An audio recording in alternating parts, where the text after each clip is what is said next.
Assalamualaikum warahmatullahi wabarakatuh.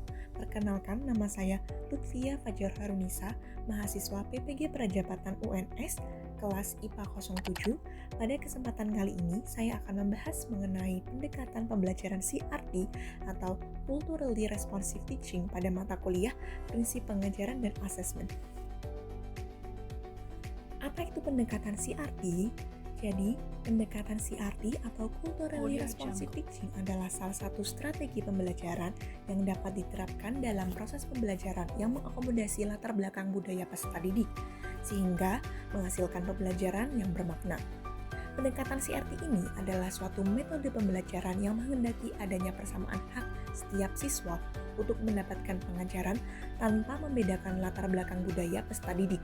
Dengan adanya pendekatan CRT, dapat memungkinkan peserta didik untuk terlibat aktif, baik berkomunikasi dan juga berkolaborasi bersama teman-temannya tanpa memandang latar belakang budaya mereka, sehingga keterampilan-keterampilan tersebut dapat dilihat dengan cara mengembangkan keterampilan abad 21 dengan pendekatan Culturally Responsive Teaching. Jadi, bagaimana cara mengimplementasi CRT di lingkungan kelas? Bahwa CRT ini akan menjadi lebih efektif di lingkungan kelas jika guru dapat membangun kesadaran budaya yang dapat dilihat dari pengalaman peserta didik.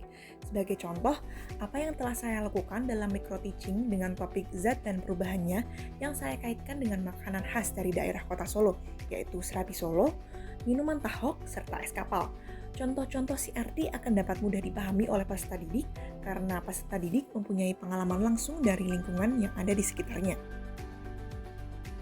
Langkah-langkah pendekatan CRT atau Culturally Responsive Teaching.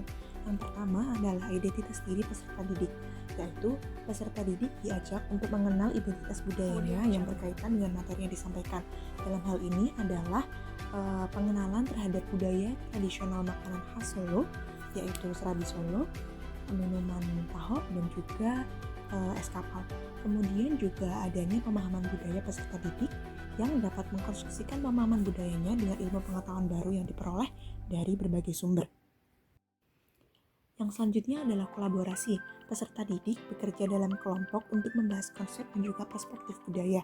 Dalam pembelajaran micro teaching ini, peserta didik dibagi menjadi 3 kelompok, yaitu kelompok auditori, kelompok visual, dan kelompok kinestetik yang didasarkan pada asesmen diagnostik non-kognitif yang membagi mereka ke dalam 3 kelompok gaya belajar yang berbeda.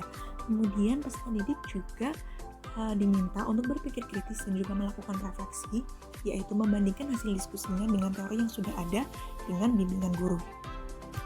Kemudian langkah terakhir adalah konstruksi transformatif, yaitu peserta didik menyajikan pemahaman mereka melalui sebuah proyek.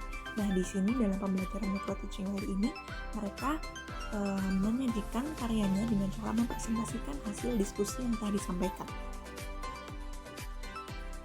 Dari video tersebut, kita dapat belajar bahwa memanfaatkan budaya lokal untuk meningkatkan aktivitas belajar siswa dalam kegiatan proyek kelompok menggunakan CRT dapat meningkatkan keterampilan abad 21.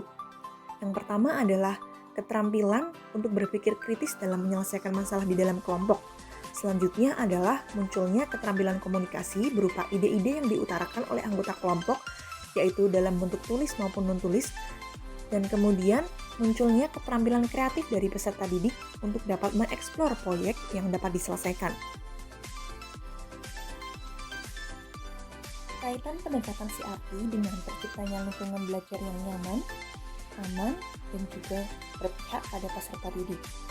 Melalui pendekatan CRT, guru dan peserta didik sama-sama diajarkan untuk mengakui dan menghargai keragaman budaya, sehingga tercipta lingkungan yang aman, nyaman karena setiap peserta didik dapat dihormati dan juga diterima tanpa memandang latar belakang budayanya. Selain cara mengajar, materi pembelajaran juga disampaikan dengan bahasa yang sesuai dengan budaya peserta didik dan mencerminkan kehormatan berbagai budaya. Dengan adanya hubungan yang relevan antara budaya dengan materi ajar,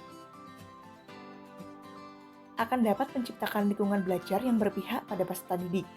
Hal ini bertujuan untuk meningkatkan motivasi belajar serta terjalin hubungan yang baik antara sesama peserta didik atau peserta didik dengan guru.